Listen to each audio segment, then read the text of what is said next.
Hey everyone, Camber here showing you how to use your camera to make good videos. And getting a new camera is always really exciting, but it can also be a bit overwhelming once you start sifting through all the menus, trying to figure out which settings you should use for video. So to give you a little shortcut, I'm going to show you my settings on the Sony a7 III to help get you on your way to making more cinematic videos.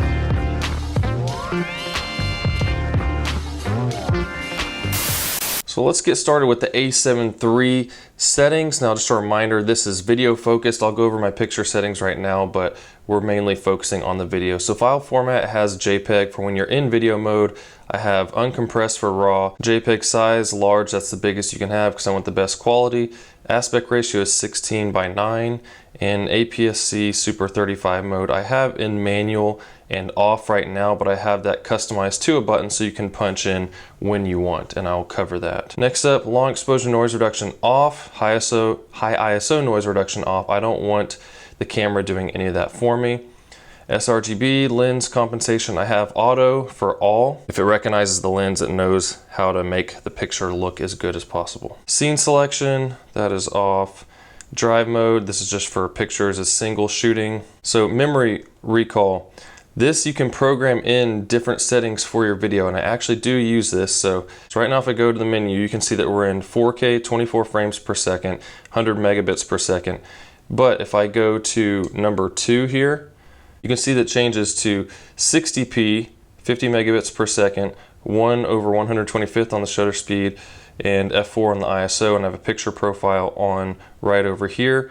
So if I wanted to do slow-mo, that's there, and then if I go to the safe setting 1, now it changes to 120p for frame rate and 1/250th for the 180-degree shutter rule, and pretty much everything else is the same. And that way I can quickly switch between having regular 24 frames per second here and then 60 and 120 without having to dig into the menus. So that's definitely super helpful to have. And you also have these extra 4 settings, so you can make a lot of settings, especially if you're doing some kind of event where you know what you're going to want to have planned based on lighting, scenes, and that type of stuff. So select media, I just have slot 1 set on here, and interval shooting, this just depends on if you're doing time lapses, you change that how you want. Then focus mode, I typically always have on continuous autofocus. These are both balanced emphasis, focus area wide. There's a lot of different settings in here that you can use, but I prefer to leave it on wide. So next up we have Autofocus Illuminator off, center lock on autofocus off, eye face autofocus detect I have on, human on, and on. Then this is tracking sensitivity, I just have it on standard, but if you want it to track something, be more or less responsive, then you can adjust that as needed for your scene. And then with shutter is on, pre-autofocus is off, AF register is off. You can delete stuff as needed. Autofocus area auto clear off. Display continuous autofocus area on because I want to see that. Autofocus micro adjust, I don't mess with that because I haven't had any issues with autofocus on any of my cameras. ISO, if you want to go to the menu, this is where it is, but I have that programmed to a button as well. This only really counts if you're using an auto setting, which I don't do, shooting in manual. Metering mode, I'm typically in spot, but I'll also use multi sometimes, but most of the time is spot. In face priority and multi-metering I have off because I use spot if I want to make sure I'm exposing for someone's face. Spot metering point is on center. Exposure steps, I like third steps. This is auto and I don't mess with that. Flash, this stuff doesn't really matter because I'm not using flash, this is picture settings. White balance, I typically always use Kelvin, but there are other presets you can go through in here depending on what you're doing, or I might use custom if I'm using a gray card depending on how much time I have. Priority set and auto white balance, I just have standard, but I don't use auto white balance, so it doesn't really matter. This dynamic range and auto high dynamic range I have off because I don't want the camera doing all that extra processing. I just want to be able to do that stuff myself afterwards. Creative style I have set to standard, and then picture effect I don't really use any of these. But picture profile I have it off right now, but just to show you, I typically shoot in picture profile 8, and I have the gamma switched to Cine 4 instead of the S-Log, which you can use S-Log, but then you have to have higher ISO. With Cine 4 you don't. I will use S-Log sometimes depending on what I'm actually filming, but picture profile 8 right there is what I prefer to use. It's pretty easy to color grade. So focus magnifier I have set there. You can punch in to 0.4 to check your focus. Then have the time no limit, so it'll stay there. This is for pictures, so it doesn't really matter. And the autofocus and and focus magnification is on. Once again, these are picture settings. Manual focus is off. For peaking, I have my display on set to on, peaking level high, and color red. However, even though it's set to on, the only time it shows up is if I'm in manual focus. So when I'm in auto, it's not there, and if I switch to manual, then the peaking shows up for me. This is another picture mode. Those are both off.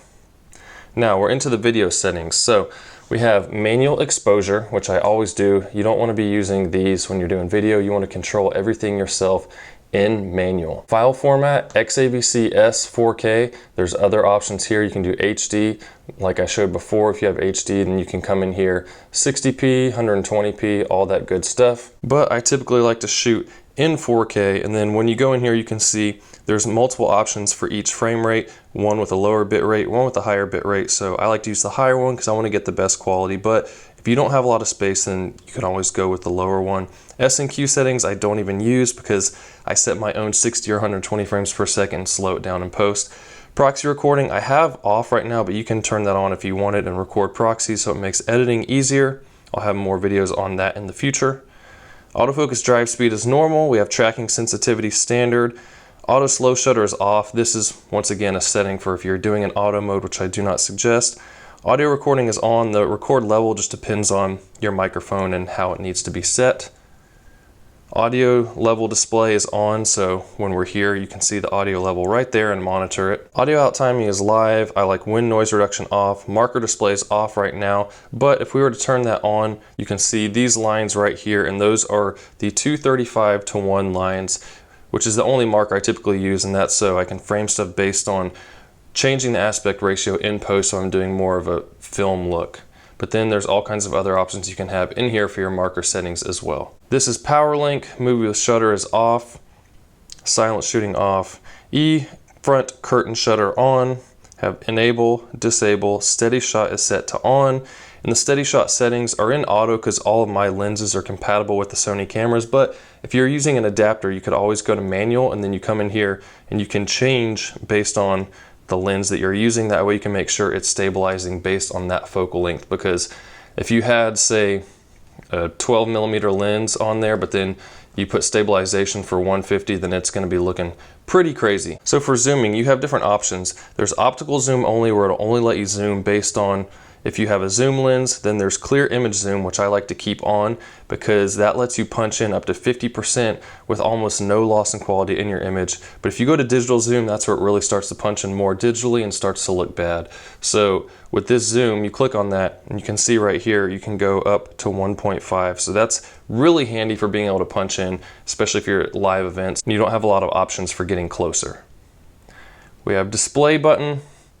On the monitor right here, you can check what all are in the different display options when you push display here and toggle through on your home screen right here. So you can see different things pop up as you click on that. So that's just personal preference, what you want to see and what you need. Find or monitor auto. So basically as auto switching, so if you put your face up to this, it can detect it and will show you the image through here, which is good for my wife taking pictures. It's annoying for video, but a little trick is if you just pull the screen out like that, now it won't do that. So that's a workaround so that I don't have to program a button down here to switch back and forth. For zebra settings, I have on and 100+, so then when something's exposed at 100%, or more, it's going to give those hashed zebra lines. Grid lines off, exposure set guide is off, that is grayed out. We have not displayed and off for auto review.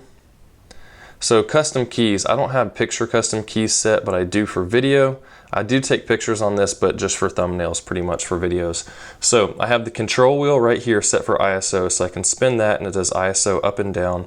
Custom button number 1, which is top right here, is for white balance. Custom button 2, which is next to that, is for metering mode. Custom button 3 over here on this side is the APS-C mode. So if I'm shooting and I want to punch into APS-C mode, I can click that button and it punches in about 50% on your lens. And then using clear image zoom on top of that, you can go in another 50%. So this camera makes it really versatile with those settings to be able to do a lot as far as zooming in and out.